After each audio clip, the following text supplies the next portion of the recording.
సర్వదేవతాతీత స్వరూపులు భగవాన్ శ్రీ సత్యసాయి బాబా వారి పాదపద్మముకు నమస్కరిస్తూ భక్తులందరికీ సాయిరామండి.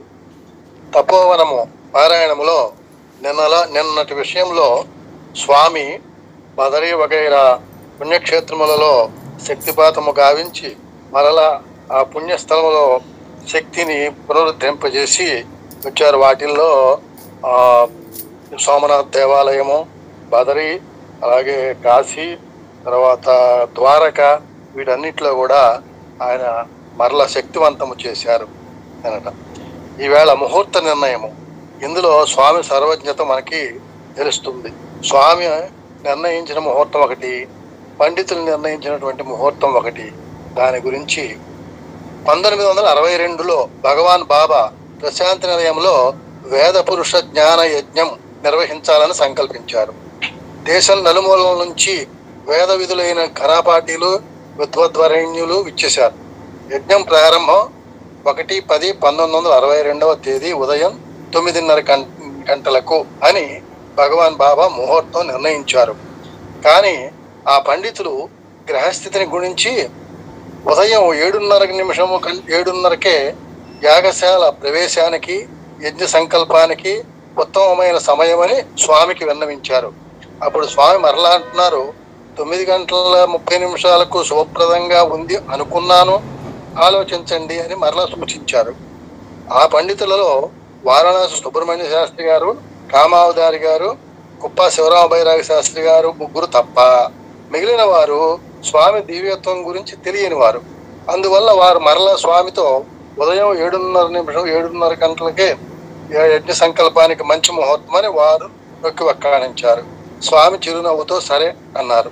అక్టోబర్ 1వ తేదీ నాడు ఋత్విక్కులు, పండితులు ఉదయం 6:30 గంటలకు చిత్రావతిలో స్నానం చేసి సంధ్యావందనాదులు పూర్తి చేసుకుని స్వామి ప్రసాదించిన పట్టు వస్త్రాలు ధరించి వెండి పంచపాత్రలో నీళ్లు తీసుకుని సరిగ్గా 7 గంటలకు యజ్ఞశాలకు చేరడానికి బయలుదేరారు.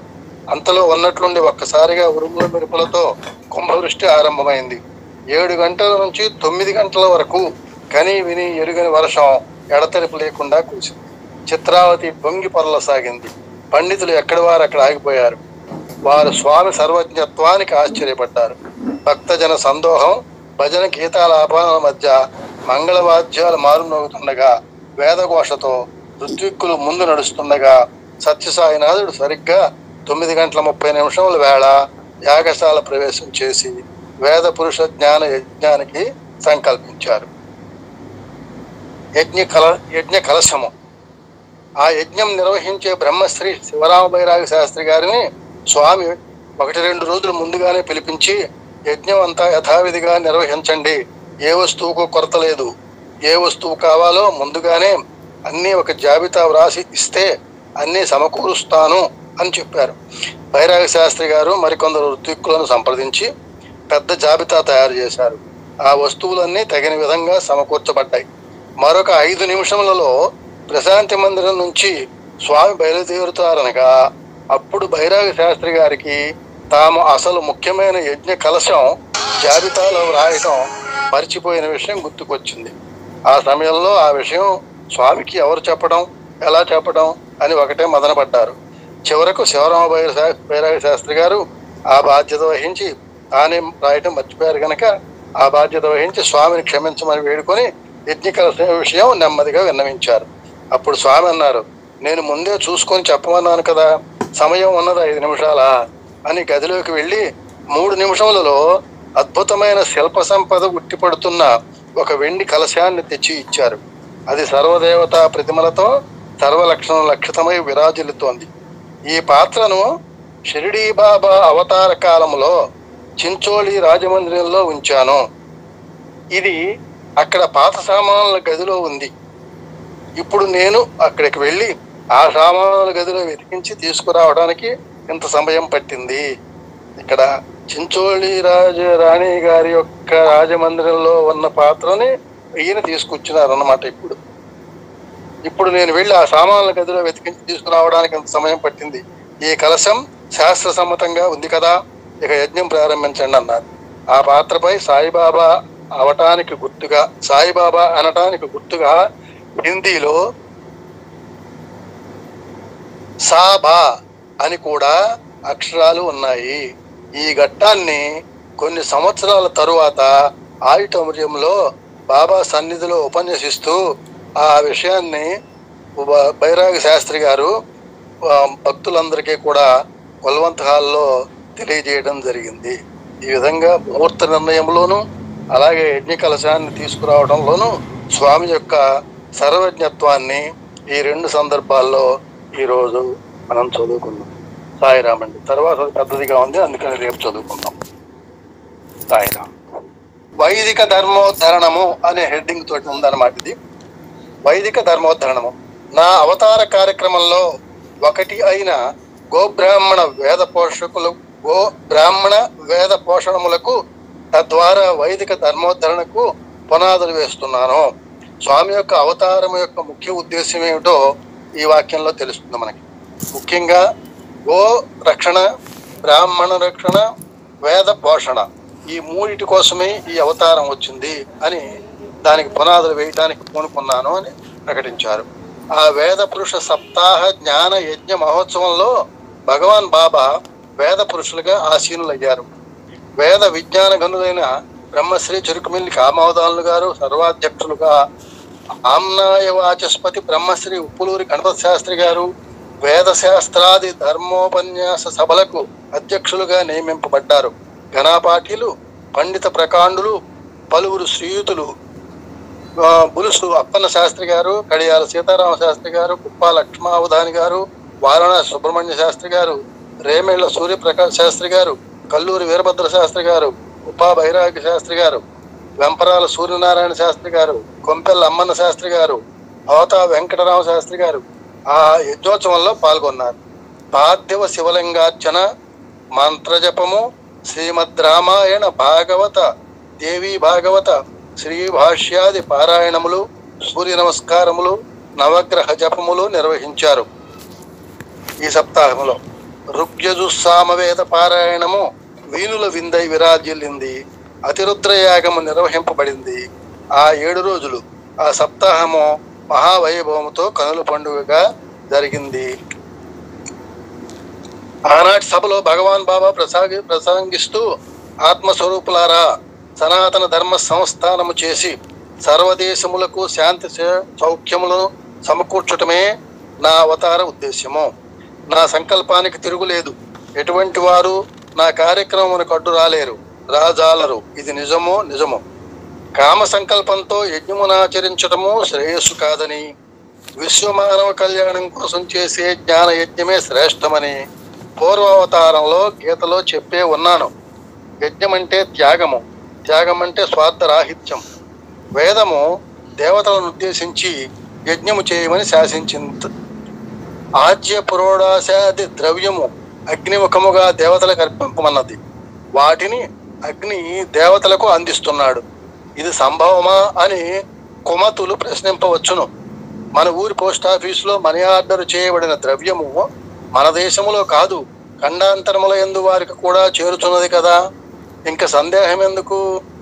ఈ సొమ్మే చేరినప్పుడు నీవు అగ్నిదేవుని ద్వారా దేవతలు పంపించినటువంటి ద్రవ్యము అందుతుందో అనే సందేహం ఎందుకు అనే ఉదాహరణ చెప్పారు. యజ్ఞాల వల్ల దేవతలు తృప్తులై వర్షములు కురిపిస్తున్నారు. వర్షముల వల్ల సమృద్ధిగా పంటలు పండి పుష్కలముగా అన్నము లభిస్తున్నది. అన్నము వల్ల పూత సంఘాలు జన్మిస్తున్నాయి. కాబట్టి విశ్వ కళ్యాణానికి యజ్ఞం మూలాధారమై ఉన్నది. యజ్ఞము కర్మమున పుట్టింది, కర్మము బ్రహ్మమున పుట్టింది, బ్రహ్మము అక్షర పురుష రూపమై ఉన్నది. ఆ అక్షర స్వరూపమే ప్రణవము, ఆ ప్రణవమే వేదములకు మూలము. కాబట్టి నా స్వరూపమైన యజ్ఞము మానవులకు అనుష్ఠింపదగినదని విధింపబడింది. ఈ యజ్ఞ శిష్టామృతాన్ని ఆరగించిన వారు ఇహమున నిత్య సంతృప్తులై పరమున బ్రహ్మ సాయుధ్యం పొందటం నిస్సంశయము అన్నారు స్వామి. మరొక సంవత్సరం యజ్ఞోత్సవాలలో భగవాన్ బాబా ప్రసంగిస్తూ, ఒకానొక సమయంలో ప్రజలలో త్యాగశీలము, స్వార్థరహిత సేవలో క్షీణించి అహంకార మమకారాలు అభివృద్ధి అయ్యాయి. అప్పుడు వేదము కృష్ణ మృగ రూపం ధరించి అరణ్యాల్లోకి పరిగెత్తుకు వెళ్ళింది. మహర్షులు, వేద పండితులు దానిని అనుసరించి చివరకు ఎంతో ప్రయత్నించి దాని చర్మమును మాత్రమే తీసుకువచ్చారు. ఈ సంఘటనను పురస్కరించుకొని ఈనాడు కూడా వేద విహిత యజ్ఞాలు ఆచరించే సమయంలో ఋత్విక్కులు కృష్ణ మృగ చర్మం ధరించి ఆ జింక చర్మంపై ఆసీనులై అగ్నిదేవుని ఆరాధన చేస్తున్నారు. బాహ్య దృష్టికి అది చర్మమే, అయితే యజ్ఞ దృష్టికి అది శర్మము. శర్మము అంటే ఆనందము, సుఖము అని అర్థం. యజ్ఞంలో పాల్గొనే వారు తాము ఆనందించి లోకానికి అంతటికీ ఆనందాన్ని అందిస్తారు. ప్రశాంత నిలయములో ఆచరింపబడే యజ్ఞానికి ఫలత్యాగ స్వరూపమైన ఆనందమే గమ్యము. ఈ క్రతువు ఒక వ్యక్తి నిమిత్తము కాదు, ఒక దేశమునకు సంబంధించినది కాదు, ఇది విశ్వ కళ్యాణమును ఆశించి జరుపబడుతున్నది అని పలికారు.